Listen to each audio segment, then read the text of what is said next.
आज मैं बात करूंगा नेशनल मीडिया टीवी चैनल की। ये टीवी चैनल दिन रात हिंदू मुसलमान मंदिर मस्जिद पर डिबेट करते रहते हैं और लोगों को अटका के रखते हैं, फंसा के रखते हैं और नफरत की भावना लोगों में पैदा करते हैं। ये मीडिया है जो कारपोरेट फंड से चलता है और कारपोरेट फंड किसका है? अमीरों का, उद्योगपतियों का, पैसों वालों का और नेता लोगों का। ये भला क्यों बात करेगा किसी गरीब की, दलित की, आदिवासी की, मजदूर की? उसको क्या समस्या है, क्या दिक्कत है, क्यों मुद्दे उठाएगा? वो जबरदस्ती दूसरे विवादों में आदमी को अटका के रखता है, फंसा के रखता है, क्योंकि कारपोरेट ही आदिवासियों की जमीन खरीदता है, आदिवासियों की जमीन लेता है और उनको जमीन से बेदखल कर देता है। कहीं माइनिंग के नाम पर, इंडस्ट्री खोलने के नाम पर आदिवासियों को बेदखल कर दिया जाता है। आजादी के 80 साल होने को आ रहे हैं और अभी तक एक रिपोर्ट के अनुसार 50 मिलियन आदिवासियों को अपनी जमीन से बेदखल करके बाहर कर दिया गया है और उनको उचित मुआवजा भी नहीं मिलता है। वो जाके बसते हैं शहरों में, झुग्गियों में, झोंपड़ियों में रहने को विवश हो जाते हैं। जो इस आदिवासियों की पूंजी है जल, जंगल और जमीन, ये आदिवासियों की पूंजी है। बिरसा मुंडा ने इसके लिए अपनी जान की बाजी लगा दी और उसने बलिदान दे दिया जल, जंगल, जमीन के लिए। पर आदिवासियों को इंडस्ट्री के नाम पर बेदखल कर दिया जाता है, उनको मुआवजा नहीं दिया जाता है। आदिवासियों बहुत पीछे है भी आदिवासी। बाबा साहब ने, ज्योतिबा फुले ने आदि दलितों के लिए आवाज उठाई। आज भी ये विरोधाभास है।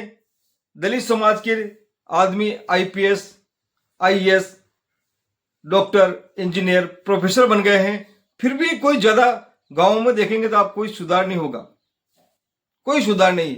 आज भी स्वच्छ भारत के स्वच्छ पद पर बैठे हुए लोगों को मंदिर में नहीं घुसने दिया जाता है, तो छोटे मोटे आदमी की तो औकात ही क्या है जो घुस जाए। आज भी मंदिर में नहीं घुसने दिया जाता है, कुएं से पानी नहीं भरने दिया जाता है और जब गांव में कोई भंडारे लगते हैं तो उनके लिए बैठने की व्यवस्था अलग की जाती है। और गांव में एक शमशान नहीं, हर जात, हर कास्ट, हर समाज का अलग अलग शमशान बना हुआ है। फिर कौन सी समानता की बात करते हैं आप? कहां पर समानता है?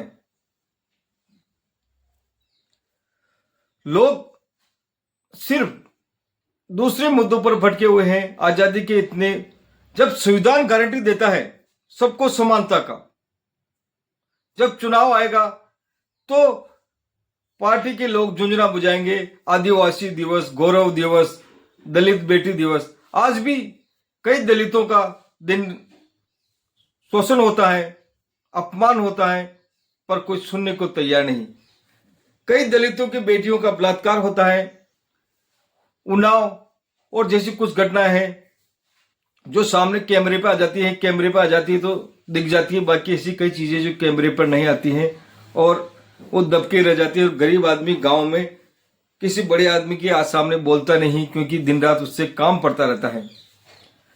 तो ये विकास सिर्फ कागजों में तक सीमित है, किताबों तक सीमित है, संविधान के अंदर सीमित है, धरातल पर ये नहीं आ रहा है।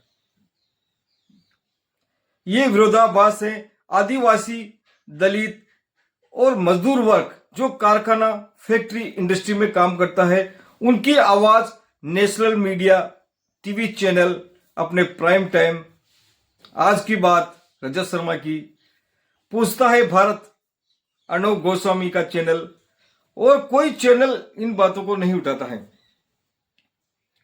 गरीब के हक, अधिकार, आज की तारीख में देखा जाए तो स्कूल छोड़ने वालों की तादाद सबसे ज्यादा SC ST के बच्चों की है। कुपोषण की शिकार, हर तरह से इन लोगों को दिक्कत है। इन लोगों की बात होनी चाहिए, गरीब की बात होनी चाहिए, आदिवासी की बात होनी चाहिए, दलित की बात होनी चाहिए और इनको समानता का अधिकार मिलना चाहिए। संविधान सबको गारंटी देता है समानता की, वो गारंटी अभी बराबर लोगों को मिली नहीं। और जो नीचे के तबके के आदमी हैं, जो नेता बन गए हैं, अधिकारी बन गए हैं, वो लोग इनके बारे में नहीं सोचते, उनका काम हो गया, इनसे क्या लेना देना। तो सबके बारे में सोचिए, सबकी बात कीजिए और सबके विकास की बात कीजिए। आदिवासी जल, जंगल और जमीन के मालिक रहे हैं, वो इनकी पूंजी है। उनको बेदखल कर अमीरों को फायदा पहुंचाया जा रहा है, जो सरासर गलत और अन्यायपूर्ण है। सबकी बात होनी चाहिए, सबका विकास होना चाहिए, सब लोग आगे बढ़े, सब तरक्की करें, सब प्रोग्रेस करें, यही होना चाहिए। जय हिंद, जय भारत।